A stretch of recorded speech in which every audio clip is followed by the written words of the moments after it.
atë vlerësim për një zonë që i përqarkun e Fielit ndoshta është më interesantja.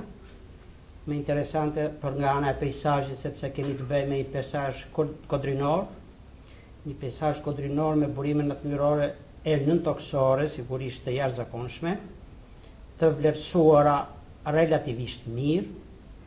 Mallakastra njihet si ndër krajinat më të qytetëruara të hershme të Ilirisë, kryesisht asaj të jugut. Janë qytetet e Bylisit, të Klosit, të Margëlliqit e të tjera, që tregojnë për një popull që ka ditur të mirë menaxhoj të qeverisë, të përdor burimet që ka patur.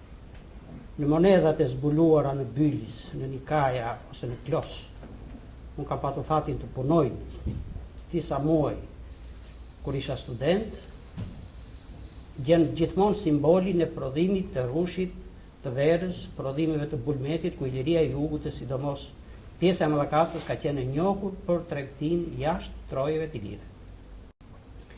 Në ditët e sotme Mallakastra ka një popullsi relativisht të dëndur, e cila deri në fillimin e vitet 90, sipas ligjit të asaj kohe ishte detyruar të qëndronte në këtë zonë, arriti presionin e jashtëzakonshëm mbi burimet natyrore, sidomos mbi tokën, pimësinë dhe ujërat, tre elementet më kryesor të një mjedisje të një peizazhi natyror, të lidhura drejt për drejt me jetën dhe aktivitetin e njerëzit, të cilët për një periudhë ndoshta më shumë se 100 vjet u shoqëruan me pasoja negative.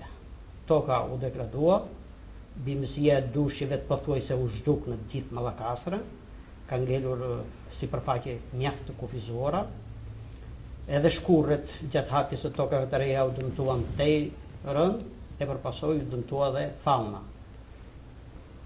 Megjithatë, Mallakastra në kuadrin e këtij projekti është parë për ato çka ajo ofron sot.